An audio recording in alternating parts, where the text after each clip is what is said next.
Well, thank you, Chris and Catherine and Connie. Where are you, Connie? There you are. Thank you so much. And congratulations to all of tonight's honorees and all of you women of influence who have paved the way to this stage over the years. I am very humbled and privileged to follow you here.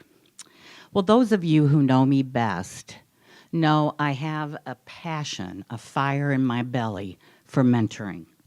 It's my way of paying it forward to all the men and women like Connie Weimer who have given me sage advice over the 4 decades of my career. Mentoring does matter, but I learned a couple of years ago that taking it a step further and sponsoring someone can really change the trajectory of a career, because when you sponsor, you advocate, you run interference, and you intervene on behalf of that person.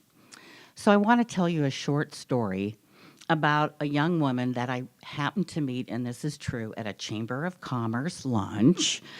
And when I first looked back at our introduction, I thought it was just a serendipitous encounter, but I now realize that it was God's intention to bring us together. We set up a coffee and during that time talked through some of the challenges that she was facing at work. And we decided to meet again in a couple of weeks. And that coffee led to another coffee and another coffee and another coffee. And at one of those many coffee meetings, I noticed a tear on a lower eyelid. It just was cradled there, ready to fall. I reached over and I said, "What's the matter?" And her answer tore my heart apart. She said, "I just don't have anybody. I have no one to talk to about these things." She then proceeded to tell me her story. She was barely 5 when she recalls her mother being arrested, and she was eventually incarcerated for a lengthy prison stay. Throughout her childhood, her mother would come home for short periods of time, only to disappear soon after, unfortunately headed back to prison. Her father suffered from poor health, and so she was often living with different sets of relatives. Fortunately, a school program for at-risk kids introduced her to her first sponsor, a 4th grade teacher with whom she is still connected today. But her at-risk status only magnified as a teen when she was pregnant and a mom at the age of 16.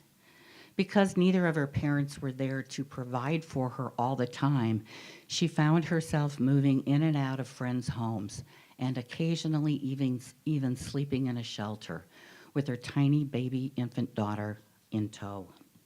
She had dreams of attending college, but she felt that maybe it would just be too big of a challenge. And here's why she felt that way. Research shows that more than 50% of teen girls drop out of high school, let alone get a degree. Only 2% realize that college degree before the age of 30. But through the encouragement of yet another mentor, she refused to become one of those statistics. She competed against 800 applicants and won a 4-year scholarship to the University of Iowa. Through that process, she met a couple who advocated for her, as sponsors do. And as a freshman, she was admitted into the Henry B. Tippie College of Business. Graduation with a degree in finance and economics was less than 3.5 years away. I forgot to tell you, she is off the chart smart. And she did all this as a single parent at the University of Iowa with her toddler and no support system. So during the course of our morning meetings, we uncovered a potential direction for her future. Through her periscope, she envisioned a career in cybersecurity and risk management, working for an enterprise company, working with enterprise organizations. Well, that would be her dream come true. In 2017, she participated in Community Connect, working with mentors Terry Wood and Nick Gerhardt, and where she made connections, including those with some of you in this room. You know who you are. A lunch with Dana Ramont led to a lunch with Terry Vaughn, former dean of Drake's College of Business. Terry connected her to the dean of the Wisconsin Risk Management MBA program, where she is now entering her second year, enrolled under a full scholarship. She'll graduate next May, and she told me tonight she's coming back in 2 weeks to talk to some employers here in this market, so we may get her back. Yes, that'll be great. Last year, she was recognized with the Inspiring Woman of Iowa Courage Award, launched by the Girl Scouts of Greater Iowa. Her name is Jenna Hare, and she is the heroine of my story. And she is here tonight with her beautiful daughter, Aaliyah, to help me celebrate. Jenna was who inspired me to collaborate with local chambers of commerce this past spring and bring together hundreds of women for a morning of speed mentoring. For many of those attending the event, it was their very first experience with a mentoring conversation. Wait till they get a taste of what sponsoring can do. This summer, Jenna is an intern with AIG, one of the world's largest insurance companies. Her dream is coming true. So I share this award with you, Jenna, and with you, Aaliyah, and with every one of you who give your time and your heart to mentor and sponsor others. I want to thank Phil Hodgen and Roe Crosby, Dr. Fitzgibbons, Jerry Nugent, and Chris Costa for supporting my nomination.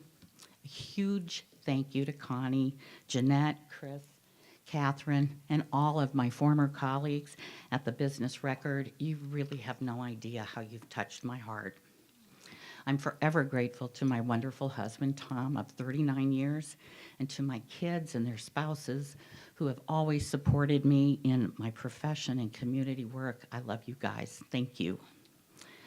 Film director Steven Spielberg once shared, "The delicate balancing of mentoring someone is not creating them in your own image, but giving them the opportunity to create themselves." If any of you feel an urge to become a mentor, or better yet, a sponsor, and you need a connection or some information, please give me a call. Let's go have a cup of coffee and see where it leads. Thank you so much.